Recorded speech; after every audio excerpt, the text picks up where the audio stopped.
पत्रकार बनने से पहले पत्रकारिता की पढ़ाई करता है और जब वो पत्रकारिता की पढ़ाई कर रहा होता है तो वो किसी उच्च संस्थान में ही शिक्षा लेने की सोचता है। अमूमन चाहे वो पत्रकारिता की पढ़ाई हो चाहे वो कोई पढ़ाई हो, हम उच्च संस्थान में सोचते हैं कि हम वहाँ से शिक्षा लें और हम आगे की ओर अग्रसर हो। पत्रकारिता में जब उच्च संस्थान की बात आती है तो हम आईएमसी का जिक्र करते हैं, आईएमसी जेएनयू का, इंडिया टुडे का, लेकिन हम माखनलाल चतुर्वेदी का भी जिक्र करते हैं। माखनलाल चतुर्वेदी यूनिवर्सिटी भोपाल का भी जिक्र करते हैं, जो कि पत्रकारिता की पढ़ाई के लिए भारत में अभी तक उच्च संस्थान बना हुआ है। तो क्यों ना आज हम माखनलाल चतुर्वेदी के बारे में भी जान लें। आज से 100 साल पहले मध्य प्रदेश की एक जेल के बैरक नंबर 9 में एक कैदी ने कविता लिखी, जिसे सुनकर अंग्रेजी हुकूमत की जड़ें हिल गई। ये एक ऐसा कवि जिसके लिए महात्मा गांधी ने कहा था, हम तो सिर्फ बात करते हैं, भाषण तो वो देता है। हम बात कर रहे हैं भारत की आत्मा कहे जाने वाले माखनलाल चतुर्वेदी की, जिनकी कविता बचपन में आपने जरूर पढ़ी होगी, साहित्यकार हूँ, मुख्यमंत्री क्यों बनूं।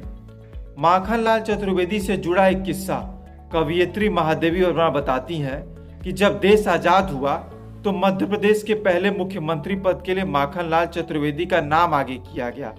जब माखनलाल को पता चला कि उनको मुख्यमंत्री बनाए जाने की बात की जा रही है, तब उन्होंने कहा, शिक्षक और साहित्यकार बनने के बाद मुख्यमंत्री बनाए जाना तो मेरा डिमोशन होगा।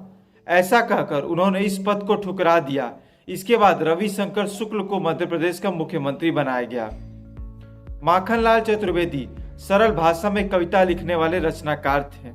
माखनलाल चतुर्वेदी का जन्म 1889 में बाबई मध्य प्रदेश में हुआ था। वो एक कवि, लेखक और पत्रकार थे। इनकी मृत्यु 30 जनवरी 1968 में खंडवा में हुई थी। हिंदी और संस्कृत का अध्ययन किया, स्वतंत्रता के आंदोलन में भाग लिया। ये शिक्षक और पत्रकार दोनों ही थे, लेकिन बाद में शिक्षक के पद को पत्रकारिता के लिए छोड़ दिया और बाद में पत्रकार बन गए। राजद्रोह के आरोप में जेल भी गए। माखनलाल 1921 के असहयोग आंदोलन के दौरान राजद्रोह के आरोप में जेल भी गए थे। 1924 में गणेश शंकर विद्यार्थी के बाद माखनलाल ने पत्रिका का संपादन किया और संपादक सम्मेलन और हिंदी सम्मेलन के अध्यक्ष रहे। 1924 में गणेश शंकर विद्यार्थी के बाद माखनलाल ने प्रताप पत्रिका का संपादन किया और संपादक सम्मेलन और हिंदी सम्मेलन के अध्यक्ष भी रहे। माखनलाल चतुर्वेदी को हम सभी उनकी कविता चाह नहीं मैं सुरबाला के गहनों में गूथा जाऊं, चाह नहीं प्रेमी माला में बिंद प्यारी को ललचाऊं, हम सभी ने सुनी भी है और पढ़ी भी है। माखनलाल चतुर्वेदी ने जहां एक ओर देश प्रेम में लिपटी हुई कविताएं लिखी, वहीं दूसरी ओर कुछ कविताएं उनके सरल मन को भी बताती हैं।